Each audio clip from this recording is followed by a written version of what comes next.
Your gut says Miami is going to win, and you should take the over. Your gut also said your NFT selfies would only go up in value. They didn't. But your head is on SportsGrid and knows the QB is in concussion protocol. The backup has a 45 QBR against the zone coverage. The New York D has the most sacks in the league. So yeah, trust your head. It's smarter to be on SportsGrid.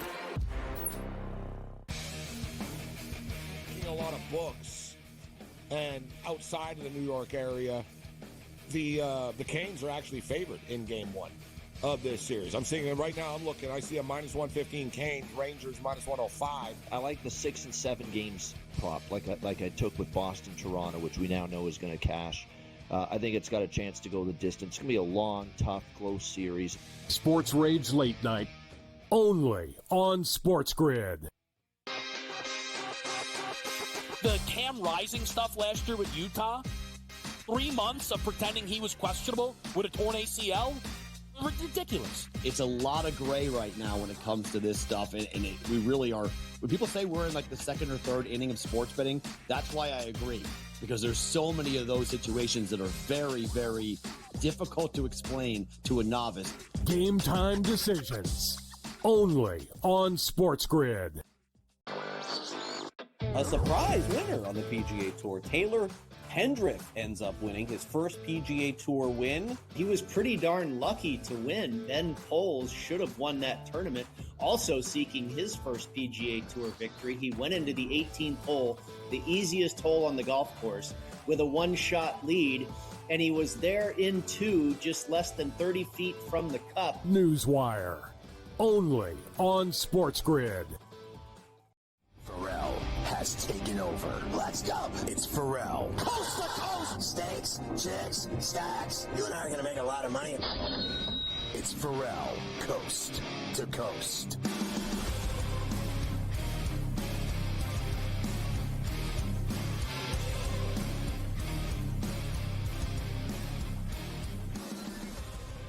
All right, hour 2 of C to C, the coolest show on TV. And don't forget, tell everyone you know, and I was telling Coach over the weekend that there was actually proof that SportsGrid is in heaven. They actually is the only channel you can get in heaven. His mom and my mom were actually drinking mimosas and watching SportsGrid and watching their sons on Betting Above the Rim. They're both basketball fans. And I also told them in a message to spread the word up in heaven and everywhere else that the SportsGrid app is free. And you can also get the app in heaven. You can download it in heaven, even on iOS or Android. And you can watch, listen. It's the most incredible thing. You get everything, highlights, news, odds, in-game odds, you name it. Follow your favorite hosts like Carver High. You're good to go with the SportsGrid app. And, of course, last week we were named the Sports Media Company of the Year. That's because we have a channel in heaven. No one else does. It's a limited option for the people up there, but we're turning all of them into gambling addicts, which I think is fantastic. When you're trapped up there in the clouds, you might as well start betting on some NHL and NBA playoff games, Carver High. What did Ant Edwards have to say about this smoke that he's having blown his way? Before we get to the after the game incident on the court with the smoke, let's first hear him talking about the series.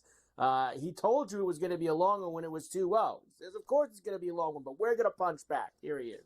How do you sleep after games like this? Like, how'd you sleep after game 3 and the games like this, especially when... I mean, the same that I sleep after the first 2 games. It's no different. It's a series. I mean, we won 2 games, but we didn't think it was going to be easy. I mean, this is, like I always say, these are the defenders. I said it after game 2. They're not going to lay down. They're going to punch, and we're going to punch back. And they beat us up tonight. The last 2 nights, they beat us up in the fight. And that's okay. You know, we'll be all right. We'll bounce back, figure it out next game, and we'll be ready again. Yeah, I don't know. I don't know. I really don't, because I think that, frankly, it's a lot easier winning road games in games 1, 2, 3, 4 than it is 5, 6, 7.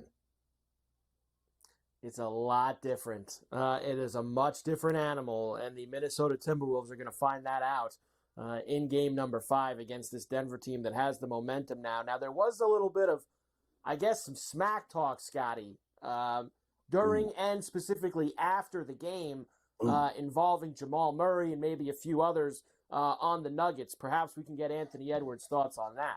Anthony, did you have any words with Jamal or any of the Nuggets at the end of the game there? Looked like you I just told his ass that's what we love that. Keep talking that. That's what we like. Well, I love it, So, he ain't say nothing back, but I'm pretty sure he heard me. They heard me. Yeah, we live for that.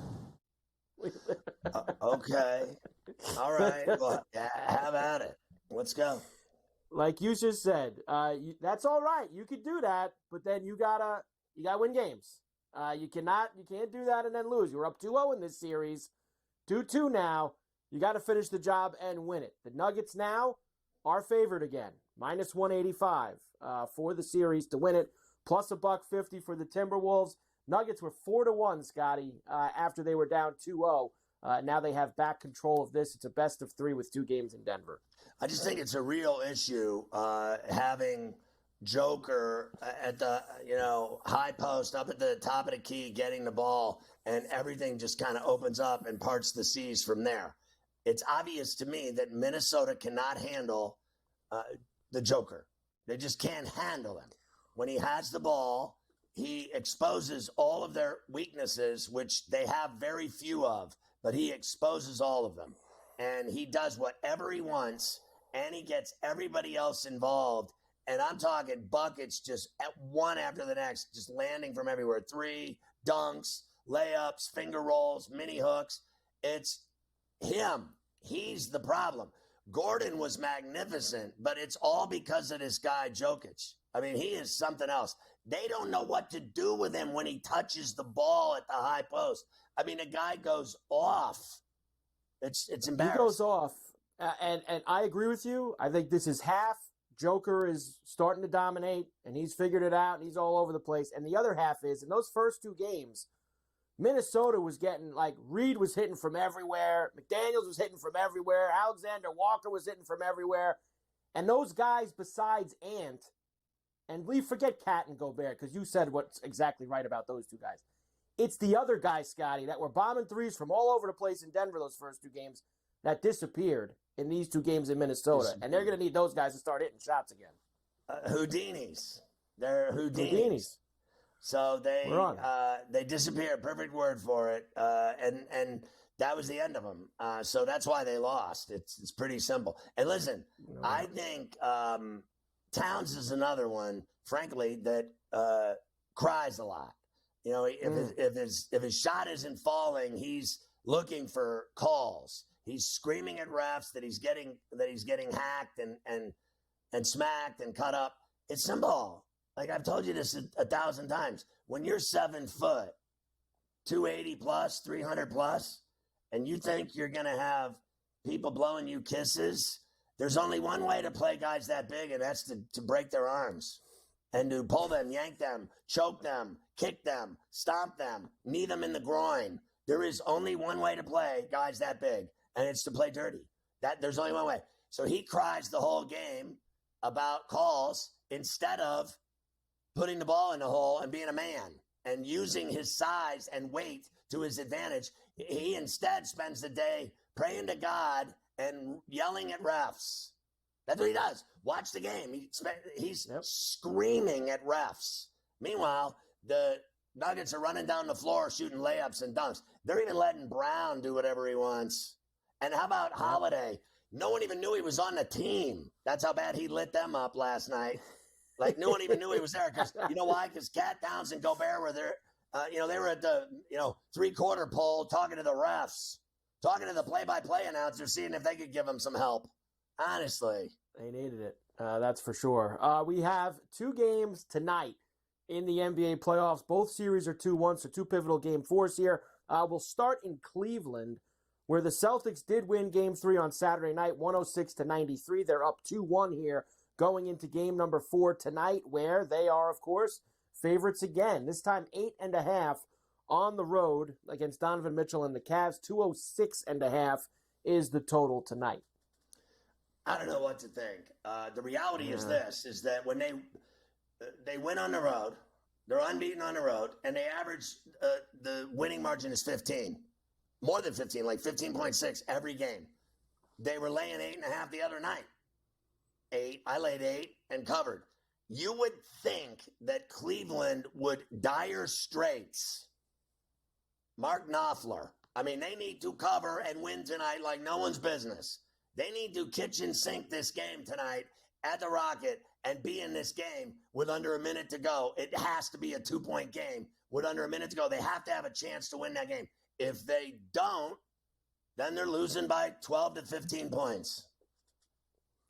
I don't give them much chance for anything. I think this is going to be a carbon copy of the last round. Celtics lost a game early in the series, and they'll just dust this team off in 5 games. Another gentleman's sweep for them. The most bet player props for tonight. Horford under 8.5 points. Tatum under 5.5 assists. Tatum over 28.5 points. Mitchell over 30.5 points. And Tatum over boards at plus 105. They don't have the number there. I like 3, 4, and 5. 3, 4, and 5 for tonight. Look, I think you got to take the Mitchell just because no one else can score on the team. He has to do it.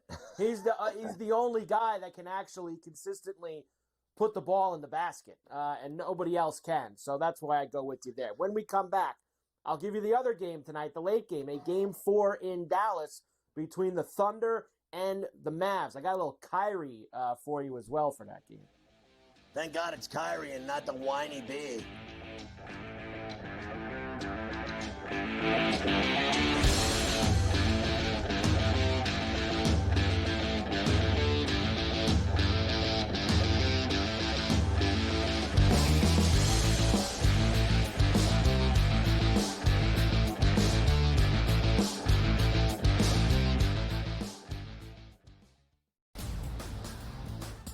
Look at the Denver Nuggets and say, whoa, just a week ago, they were that minus 115 or so price. Now we're looking at them at a 7-1 price. Any chances the Nuggets can actually come back? I think this is going 6 or 7 games, so I think that could be a little bit of a tighter spread between those two. But when you got those two guys, those two monsters, and Towns and Edwards, it's just really hard. The early line, only on SportsGrid.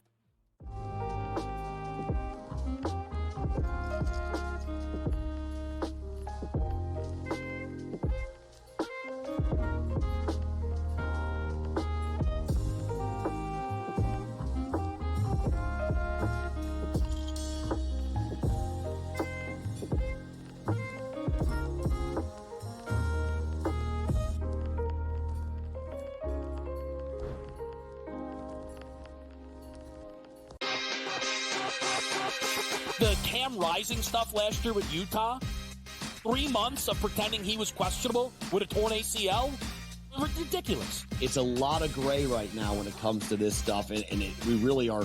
When people say we're in like the second or third inning of sports betting, that's why I agree, because there's so many of those situations that are very, very difficult to explain to a novice. Game time decisions, only on SportsGrid. And now you have to qualify in these majors. You got to go do it, man. Like, and it just comes off really petty to sit up there and be like, I'm not. You know what you signed up for. So I don't like the pettiness, and I 100% think Taylor Gooch should be in the major championships. Mm-hmm. So in the same note, I'm saying this, but also it's like, hey, this is the world in which we live in right now, and you don't deserve anything. Only on SportsGrid.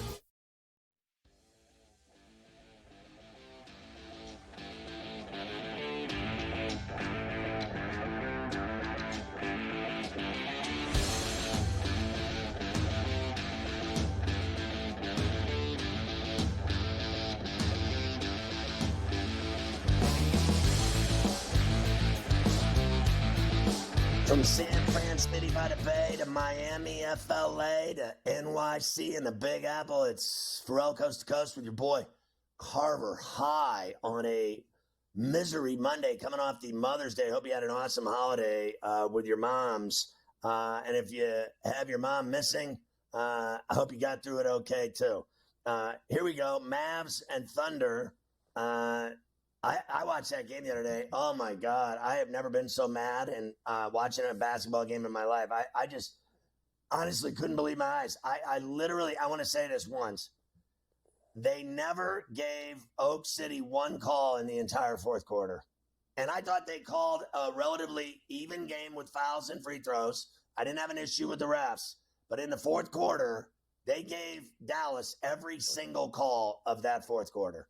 The guy that dribbled the ball around his back out of bounds, and then they let that go to Dallas, and the guy literally did a 360 spin around his back with the dribble and dribbled it off the scorer's table, and they gave Dallas that ball and didn't even think twice about it. And you see how quick Dallas threw the ball in because they knew that ball wasn't theirs. Those refs were so bad in that fourth quarter of that game in Dallas the other night, and screw anybody that doesn't think so. You don't know anything about basketball. Shut up. You're just another drunk fan at the game, cheering for your team. Anything goes. That was terrible. I have no bones in this. I don't have any, I could care less about either team. I'm just telling you, I watched it. I thought it was disgusting. Before I get to tonight with that game, and I'm with you, the refs weren't great, but from the one side of that, also involving fouls, do you like the Thunder going to this hack and lively at the end of these games? No, it didn't work. It hasn't worked. They've tried it twice now in this series, and it hasn't worked. And we used to see a lot more of this back in the day, right? You don't see it as often anymore. Guys are a little bit more polished at the line, but I mean, it's not working. I'd have to imagine they're going to abandon that at some point in this series now. Please, for our sake. Swing and a miss twice, 3 times you're out. No doubt. Here's Kyrie from after that game, Scotty. Of course, Kyrie has really been loving life in Dallas. He feels comfortable. Finally he loves happy. playing basketball. He's happy. Here he is after the game talking about how much he loves playing. I think Josh Hart had a tremendous quote where he talked about, people having 12-hour shifts, and we get to go out there and play a game that we love. And, I think that was the nail right on the head for a lot of us in the way we feel. That doesn't take away from our competitive spirit and what we want to accomplish as, legacy members of the NBA. A lot of us, and I'll say this for a lot of us peers, sometimes we forget that we're the top of the top. We have ascended here because of a lot of hard work. We've ascended here because we've sacrificed a lot of family time. We've ascended here because we've done little things in order to be great teammates and to be recognized as some of the most special, most talented players in the world. So that's one thing, that I feel like I could lay my hat on. It's just being one of those people. But I think on the opposite side, it's just understanding that the next generation is watching, and I want them to have this game to appreciate as an art space and not just business. I almost fell over. I can't even believe what I just heard was the most mature, responsible proof that he's growing into something special as a man that I've never seen before from him. When he was in Brooklyn, I still thought he was a complete idiot, just an absolute flake.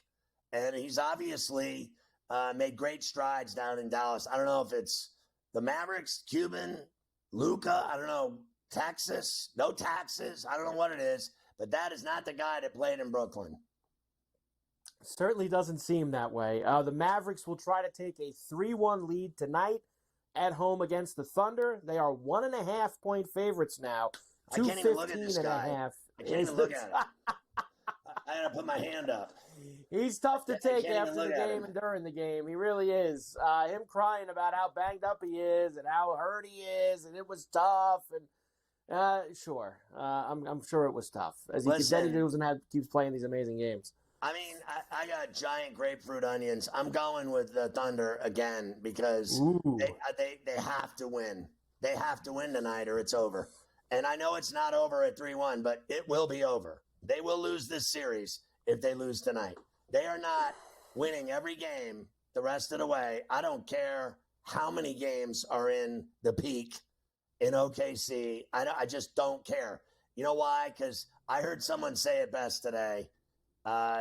They're so young and inexperienced in this type of atmosphere and in this type of competitive playoff basketball that the veteran experience is oozing out of Dallas, and they don't have one player on that team that has that. Oak City, they're getting beat by guys that know how to beat them in these types of games. Luka and Kyrie alone could beat them without pants on. Okay, so that's what's happening. They're very young and inexperienced. Like Gabe said, they're a year or two away. I don't believe that. They're already here. They're really good. They're young. And if they lose tonight to this veteran team that has been there, done that, has been in big games, been in big moments, been, traded, been, through 3 or 4 contracts, 2 agents, 2 wives. They just know how to do it, and these kids don't. I will say this. I saw this thing this kitty did, Giddy the kitty. Did you see he donated all that money to this kid dying in a hospital? He's got like millions of dollars in hospital bills. His lungs have collapsed. The kid's like dying on his deathbed. And I guess Giddy sent a ton of money to the hospital to pay his bills. Like, you got to give that kid credit for that, especially with the season he had with his image. And he certainly had a rough year with his own portfolio. Yeah, off the court, not the best season for Giddy. Nice turnaround, though, helping the kid. Quickly, the most bet player props, Lively over 6.5 points. I guess he'll get that if they foul him a billion times. Luka over 8.5 assists. Chet over 14.5 points. He's been lost the last 2 games. PJ Washington under 15.5. He's been on fire. And Wiggins under a half for 3-pointers. I like 2, 3, and 4.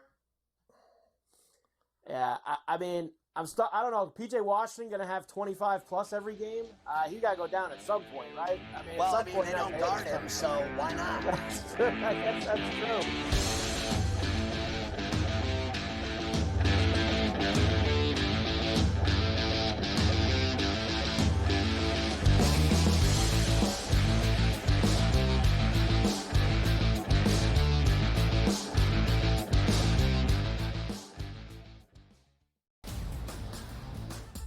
Look at the Denver Nuggets and say, whoa, just a week ago, they were that minus 115 or so price. Now we're looking at them at a 7-1 price. Any chances the Nuggets can actually come back? This is going 6 or 7 games, so I think that could be a little bit of a tighter spread between those two. But when you got those 2 guys, those 2 monsters, and Towns and Edwards, it's just really hard. The early line, only on SportsGrid.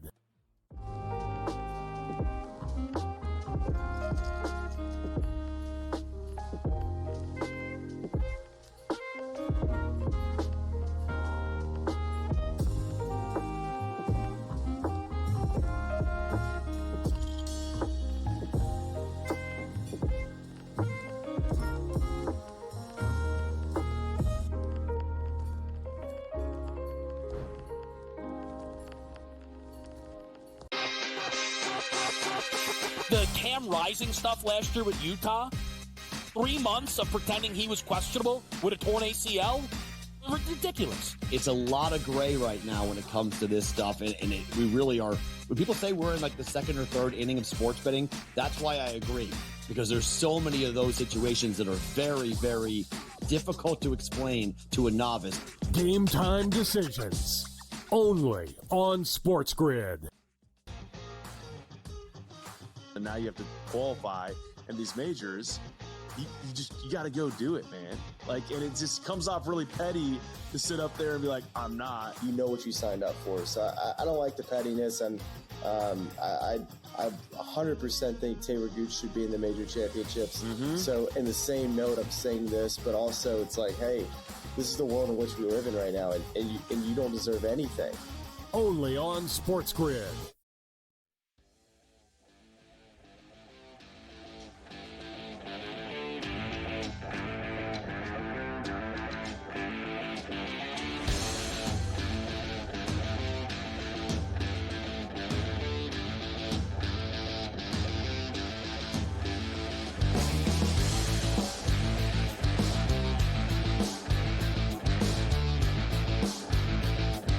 All right, Carver High, the draft lottery. I was actually happy that Hot Town got it, because I think they need to, frankly, move on from Ice Tray.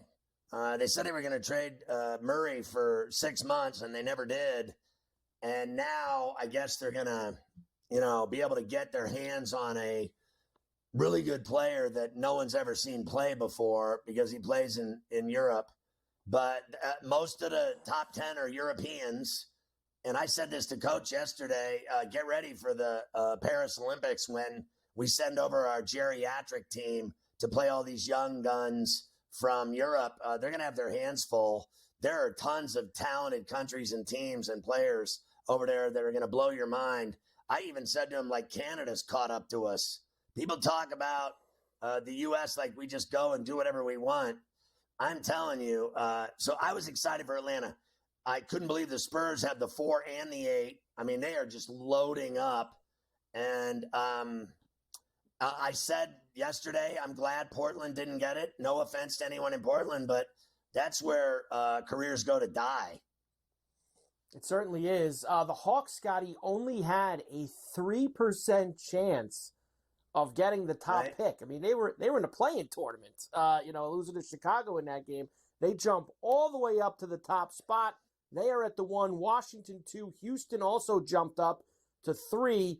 Then the Spurs and the Pistons fall to 5. They had the worst record in the NBA this year. So I think this is the second year in a row this happened to them. I believe that they slid all the way down after having the worst record. That's a shame, though, Scotty. That's unfortunate. Well, Hornets have 6. Yeah, I don't think so because they've screwed up every draft pick. Now, I don't deny Cade Cunningham is a great player, but they don't win with him. No, they don't. They haven't won with any of these guys, and they've been bad for a long time now.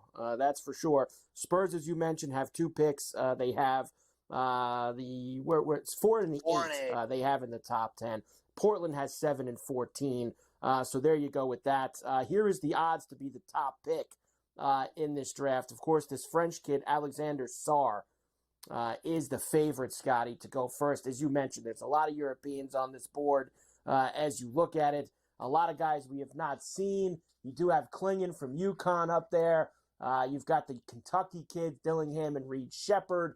He's going to go to Portland, and he's going to start cutting timber. Your boy, Reed Shepherd. Oh, what a disaster. Like, everyone talks about him being the, sharpshooter, and he's going to be number 3 and all this other stuff. Can you imagine, like, going from playing in blue blood Lexington for Kentucky and John Calipari to going to play for the Blazers out in Never Never Land? I mean, honestly, he's doomed. He's doomed. It's the only unfortunate. Listen, you get the top pick. You know you're going to get a great player. The only thing that sucks for Atlanta, Scotty, is it's not like it's a year where there's a Wemby or a Zion or somebody. It's a terrible that draft. Is just such a no doubt about it franchise changer, not just on the court, but from a marketing perspective. You know what Zion did in New Orleans and Wemby's done for San Antonio. Whoever this kid is from France that they're going to take in Atlanta. Nobody's going to know who he is until he actually does something in the NBA. So they aren't going to know who he is when he's there playing because no one's going to give a rat's ass. You have to understand, like, I live there. They don't – listen, they really don't care about the Hawks. They never have. No. They never cared about them. They never cared about the Thrashers. They don't – and I'm going to say this. They really don't freak out about the Falcons unless they make it to the Super Bowl. Then they were all bandwagon city. I used to go to 41 Hawk games a year. The only time they ever cared about the Atlanta Hawks is when they had Dominique Wilkins, and that is all there is to it. Let me tell you something. I lived in Atlanta 3 times. There's one thing I'm certain of. They only care about one thing. Them Bulldogs. Bulldogs. That's it.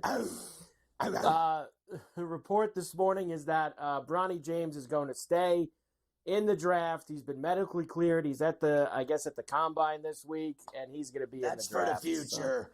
So. I've come to the conclusion this is about NBA teams believing that he's going to turn into his father physically in the next 5 years. Well, I think this is also do teams think that if they draft him that LeBron is going to come play for them now? I think that's also not. something. I certainly hope not. Thank God. If he would go away, that would be brilliant.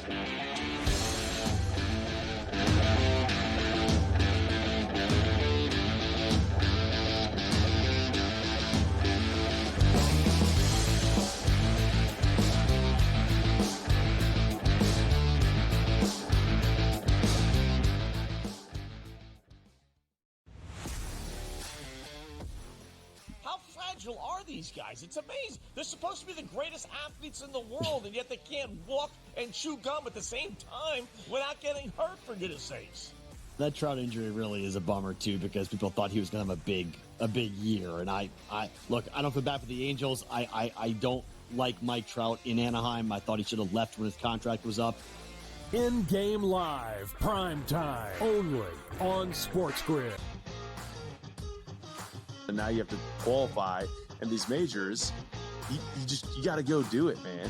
Like, and it just comes off really petty to sit up there and be like, I'm not. You know what you signed up for. So I don't like the pettiness, and I 100% think Taylor Gooch should be in the major championships. So in the same note, I'm saying this, but also it's like, hey, this is the world in which we live in right now, and you don't deserve anything. Only on SportsGrid. Anyone that's been to a sporting event, the atmosphere before a game, I think Game Time Decisions has that same exact atmosphere. This is our arena. This is what we do. There is going to be an energy to Game Time Decisions that you will feel night in and night out. The excitement you get when you lock your bets in, when you're figuring out what you want to do, we can zone in on the biggest games each night. I want this to be the place that people come to before the games start so they feel as ready as possible to lock in their cards. We are going to hit every single one of those markets that you need to know about. We're going to go through every single thing, and I've got a great team behind me that's going to help me get the job done. There is not going to be a better place, I promise you, than Game Time Decisions to get that new information, react to it, and be able to then bet accordingly. We will have everything at our disposal, and we will use that to our advantage. I'm Kevin Walsh. Tune into Game Time Decisions from 6 to 8 p.m. Eastern on SportsGrid. The brighter the lights, the bigger the stakes. Hunt or be hunted. Know your prey. This is a whole new jungle. This is The Lion's Share. Brought to you by BetMGM. All right, check out the new betting market for the NHL playoffs. You can only get at BetMGM. You're going to love it. They have empty net goal markets for entire slates as well as specific games. Find them in the app under the NHL tab, then the props tab. You can also find the specific game markets under each game along with the NHL props tab. The NHL Stanley Cup playoffs and BetMGM mobile app. You're going to love it. Get in on it at BetMGM.com. Download the app at iOS or Android, and you will never turn back.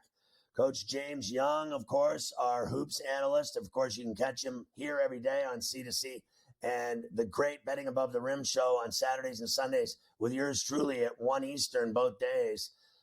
Coach, I want to start with this. You just said that, because I had talked to you after the game and I was ready to commit Harry Carey before I went to dinner last night. As you know, I reached out to you for a lifeline and you said they were finished. And then I went out and my son ordered lobster, and then I was finished when the bill came. And then you said today you've changed your mind.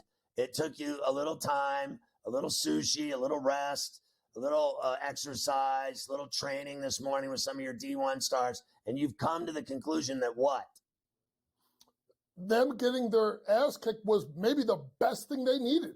And let's be honest, folks, it was bad. It was really bad. Folks, I thought the game was literally over in like the first 5 minutes. I'm like, they're cooked. 24-8, like this game's over. And what I saw out of them is they allowed this to happen. And I think there was no excuses. And I think that's the other thing. You saw them. They didn't make excuses about the depth. They didn't make excuses of the fact that, I think Naismith got really up into Brunson, which should have been almost a tech with how he landed on his foot, rolled his ankle a little bit. They didn't get into any of that nonsense. They said, we played horrible. They shot 7 of 37 from the three-point line, and literally they took it in the chin and they went home. And I think the thing that I look at first is that, and people need to realize this, a New York Knicks team that Josh Hart, I think, has been, played 40-some-odd minutes in like 3 of the previous 4 games before that. DiVincenzo, who never comes off the floor in the second half. Brunson, who never comes off the floor in the second half. Hartenstein is playing almost 40 minutes. Here's the biggest part of the Knicks game. 24 for Precious, 22 for Hartenstein, 31 for Brunson, 24 for Hart, 32 for DiVincenzo. They rested. And I think you're going to see a really nasty, raucous, drunk crowd at MSG. I mean, they're doing the Knicks a favor. They're starting to give me 8 o'clock tomorrow night. Ferrall, that's better. That's another hour at Stout. That's another hour at Mustang Sally's. That's another hour. It's another hour at Scores. I don't want to talk about Scores too much. It's another hour at Versa. By the way, folks, please go over to Versa pregame and have a couple of drinks. Such a wholesome family place compared to Scores. If you go there early enough, you could see Carver High hanging out in studio. With the 3 sliders. Oh, yes. Carver High loves those 3 sliders. But fantastic stuff. But I think you're going to get a really good performance out of the Knicks. I now flipped on this. I think the Knicks are winning Game 5. I think they're going to find a way. They're going to muck this thing up. They're going to get down and dirty, and they're going to come out with a bend. Folks, they got out-rebounded by 9 against Indiana. Do you think Tibbs is going to let this happen in his own building? They're going to get every rebound, every loose ball. They will be the first on the floor. Knicks will win that game tomorrow night. Oh, God, Billy. I pray you're right. And you know what's funny? We're like the same, you and I.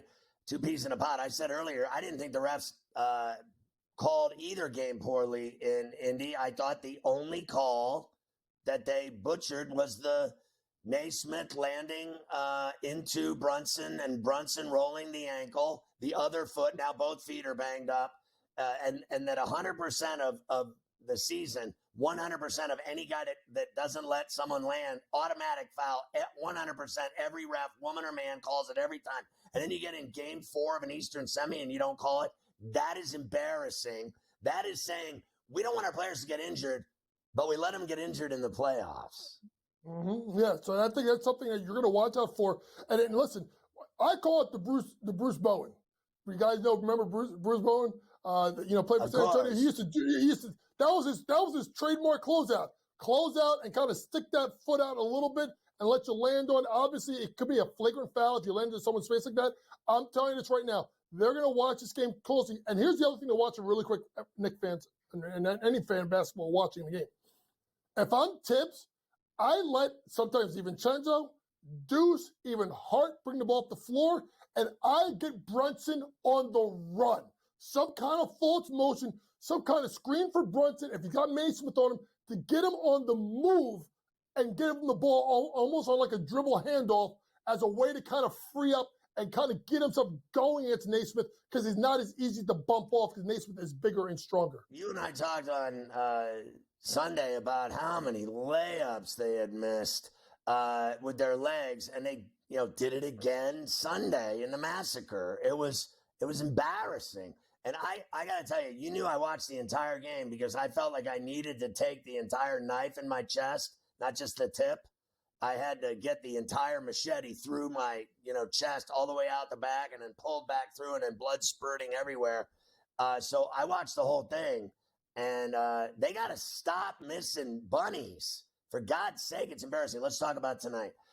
Coach was dead on yesterday with that Denver game. So they looked fantastic. Joker was unstoppable. Gordon was unbelievable. Let's move on to tonight where you've got Cleveland, dire straits. They lose this game again, they're finished. And then I know not theoretically, but they'll be finished, trust me. And then if Oak City doesn't win that game tonight in Dallas when Luka gets 120% of the calls with his whiny ass, they're finished too. Yeah, well, let's start off with the first game because guess what, Ferrall? I think they're finished. I'm taking the Celtics minus a point. I think they're going to come out again and punch them in the teeth. I just think that Boston gave you their one bad game. They're so far better than Cleveland, and they could get you in many different ways. And I just think that Cleveland is so dependent on Donovan Mitchell. I don't trust enough of the other guys to score the ball. Give me Boston minus the points. And you got Spida dropping bombs because he shoots so many of them and he's so great at it. What Ferrall said. Donovan Mitchell, over 3.5 made threes. He only made 5 in the first half last game. Over in the last 3 games, all 3 games of the series, 4, 5, and 7. And if you look at head-to-head matchups versus the Celtics, 7 out of 9 he's gone over. He's made 4+ threes, and one of them he got 3. Donovan Mitchell goes off and makes 3. And then for the other guy I'm going to go with today, I'm going to go with Karis LeVert because they're going to need him to be on the floor. So I'm going to go with him a different way. I'm going to go with Karis LeVert over 7.5, 6.5 rebounds plus assists. Over in 3 of the last 4 games. I think this is something that he can get into. He'll be on the floor. He's going to have to give up the rock, and then he's going to have gang rebound. Karis LeVert over 7.5 rebounds plus assists. Okay, what about the nightcap at Dallas with OKC and the Mavs? What are you doing there? Well, Ferrall just said that Luka Doncic is going to get 150 calls. I think Kyrie's going to be better. I think there's going to be fouls. I think there's going to be stop clock. So as I tell you, I'm going over 215.5 in this contest. I get it. Game number 3, 105-101 didn't hit. I understand that game number 1 didn't hit. But game number 2 went to 229, and I think to get to 230. Give me that, and then give me Kyrie Irving over 5.5 assists, because I think Luka's going to get going. Last 2 games for 11 assists and 7 assists for Kyrie. Some of the other guys have played better. 5 out of the last 6 games that Kyrie's gone against Oklahoma City, he has 3-1. They win game 6, and then over in 6. All right, Coach. We'll see you again tomorrow. Thank God that we'll have the Knicks and a shot to stay alive and win and go 3-2.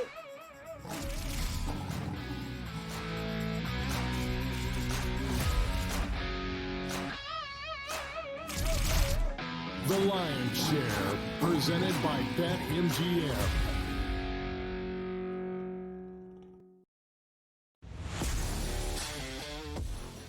How fragile are these guys? It's amazing. They're supposed to be the greatest athletes in the world, and yet they can't walk and chew gum at the same time without getting hurt, for goodness sakes.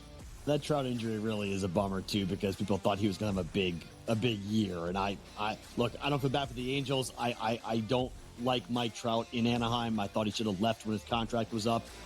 In-game live, prime time, only on SportsGrid. And now you have to qualify in these majors. You got to go do it, man. Like, and it just comes off really petty to sit up there and be like, I'm not. You know what you signed up for. So I don't like the pettiness, and I 100% think Taylor Gooch should be in the major championships. So in the same note, I'm saying this, but also it's like, hey, this is the world in which we live in right now, and you don't deserve anything. Only on SportsGrid. Anyone that's been to a sporting event, the atmosphere before a game, I think Game Time Decisions has that same exact atmosphere. This is our arena. This is what we do. There is going to be an energy to Game Time Decisions that you will feel night in and night out. The excitement you get when you lock your bets in, when you're figuring out what you want to do, we can zone in on the biggest games each night. I want this to be the place that people come to before the games start so they feel as ready as possible to lock in their cards. We are going to hit every single one of those markets that you need to know about. We're going to go through every single thing, and I've got a great team behind me that's going to help me get the job done. There is not going to be a better place, I promise you, than Game Time Decisions to get that new information, react to it, and be able to then bet accordingly. We will have everything at our disposal, and we will use that to our advantage. I'm Kevin Walsh. Tune into Game Time Decisions from 6 to 8 p.m. Eastern on SportsGrid.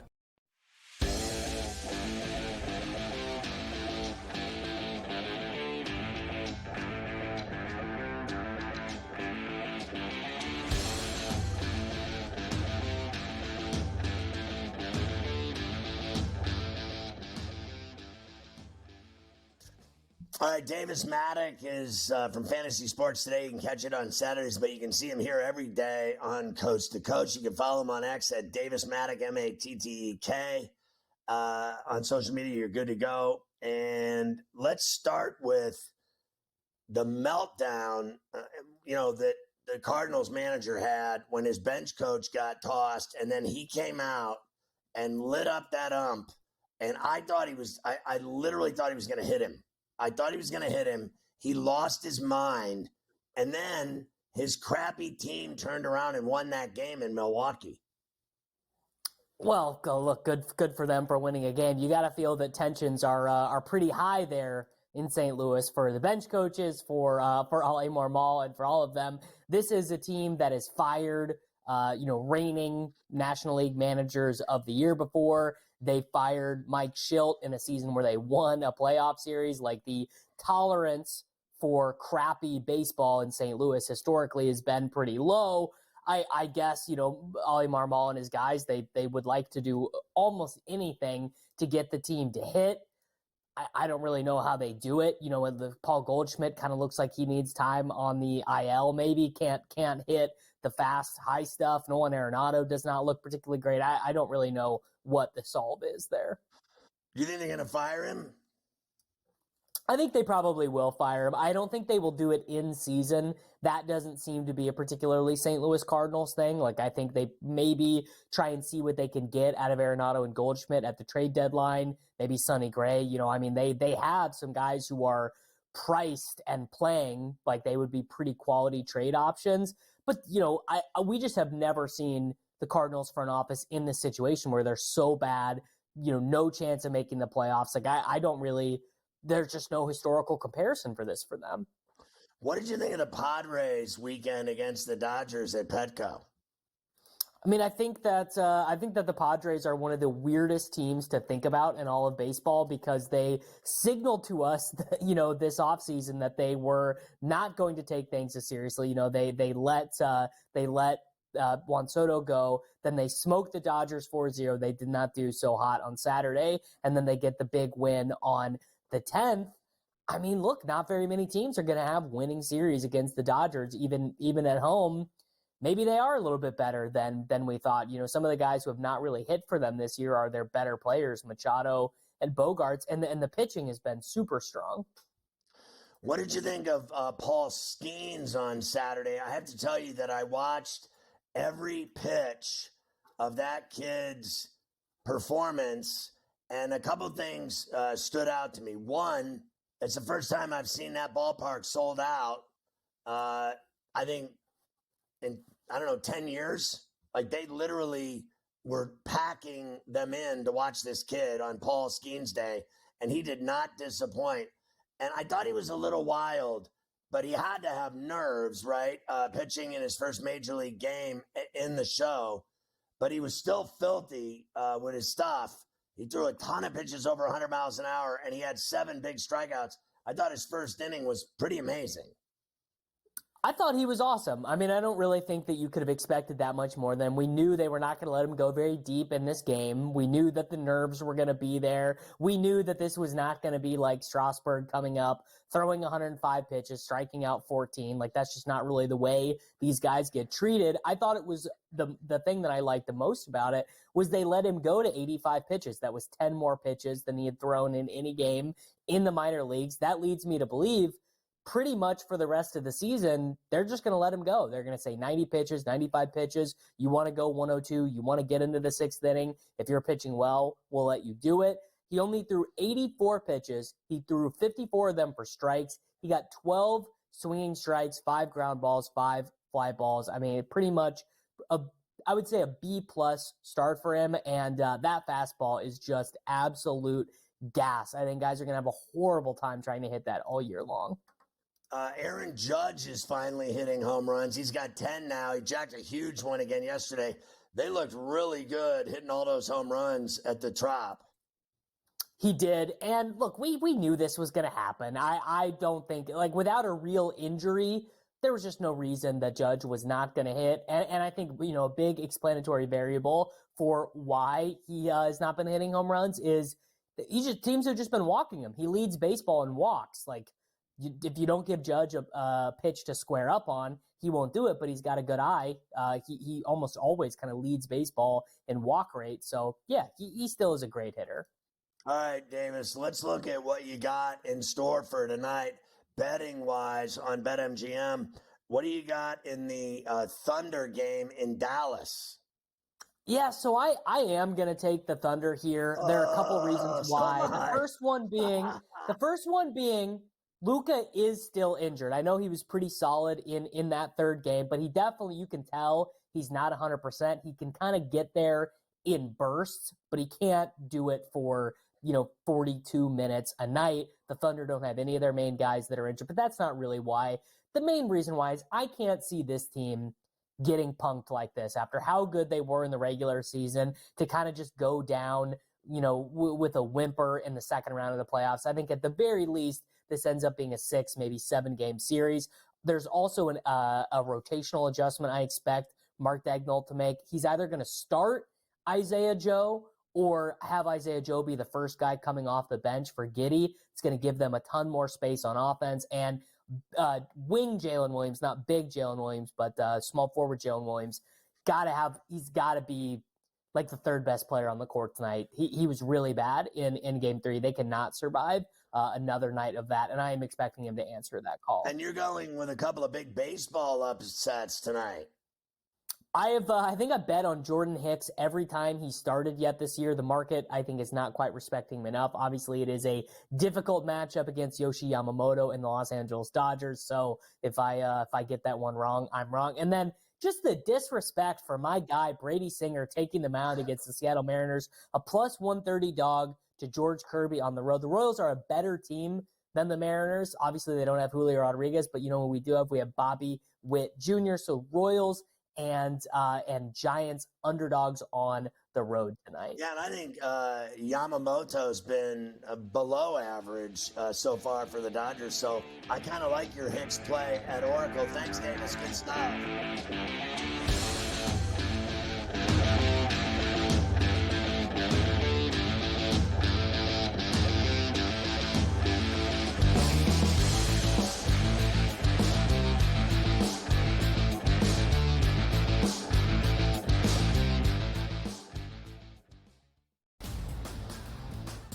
Look at the Denver Nuggets and say, whoa, just a week ago, they were that minus 115 or so price. Now we're looking at them at a 7-1 price. Any chances the Nuggets can actually come back? I think this is going 6 or 7 games, so I think that could be a little bit of a tighter spread between those two. But when you got those two guys, those two monsters, and Towns and Edwards, it's just really hard. The early line, only on SportsGrid.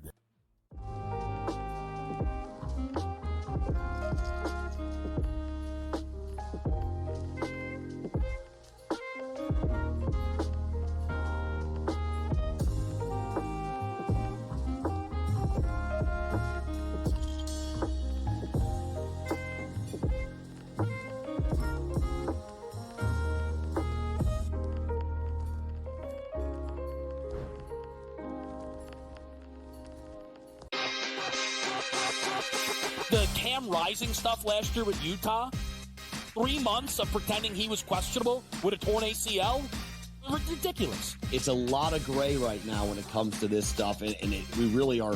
When people say we're in like the second or third inning of sports betting, that's why I agree, because there's so many of those situations that are very, very difficult to explain to a novice.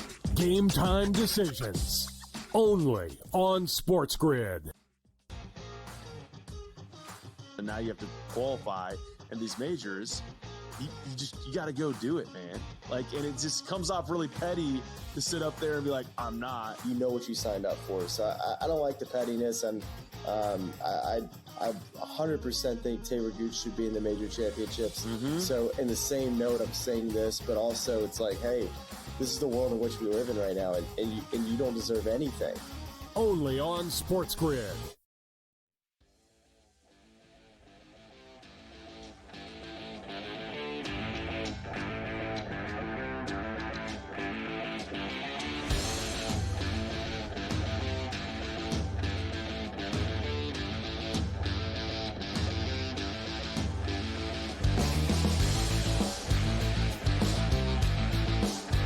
All right, Carver High, we mentioned it at the beginning of the show, but the Florida Panthers mean business. Down 2-0 in that game at the Boston Garden. You thought they were dead to rights, but they found a way.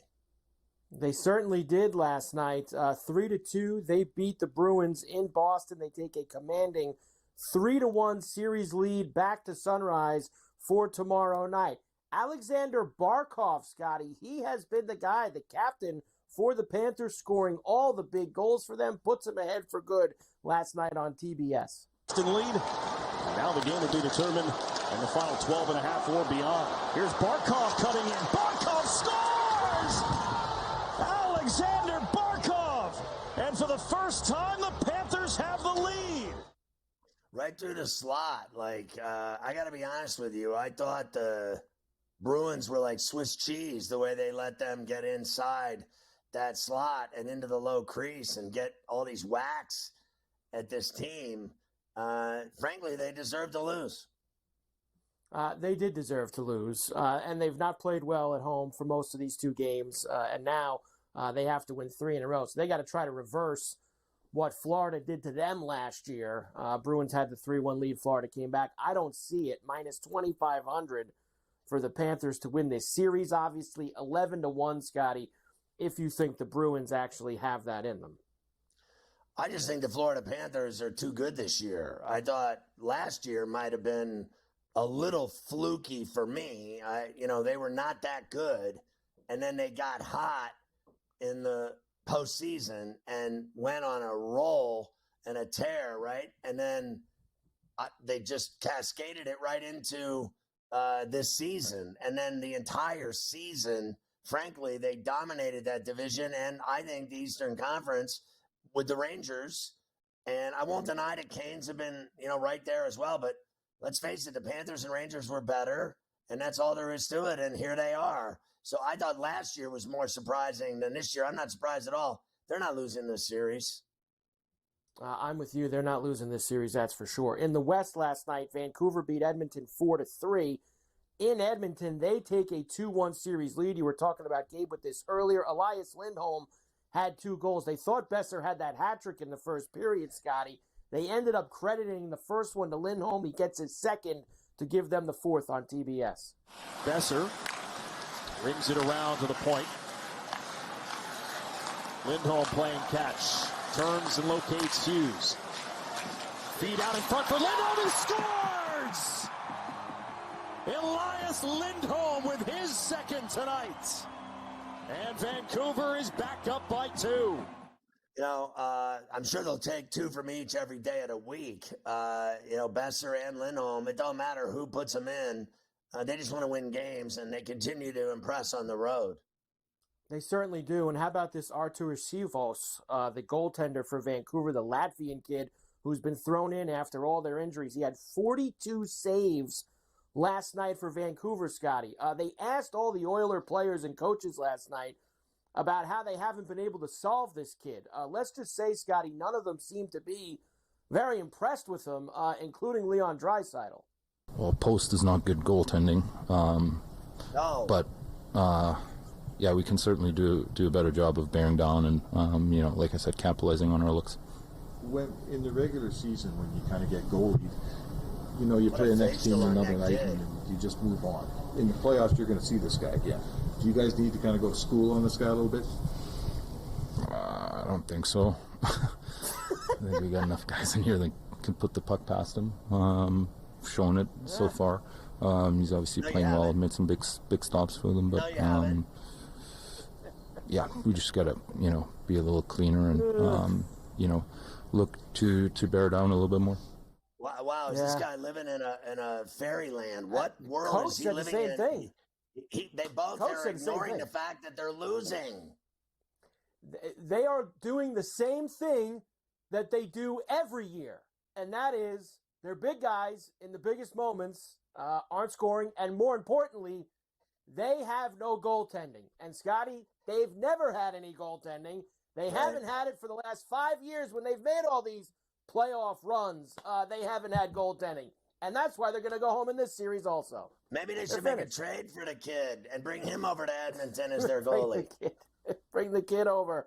The series is a pick-em now. They will play Game 3 I'm so tomorrow rooting night. for Vancouver. It's not even funny. Screw all the other fans that don't like it, including Mick Aussie.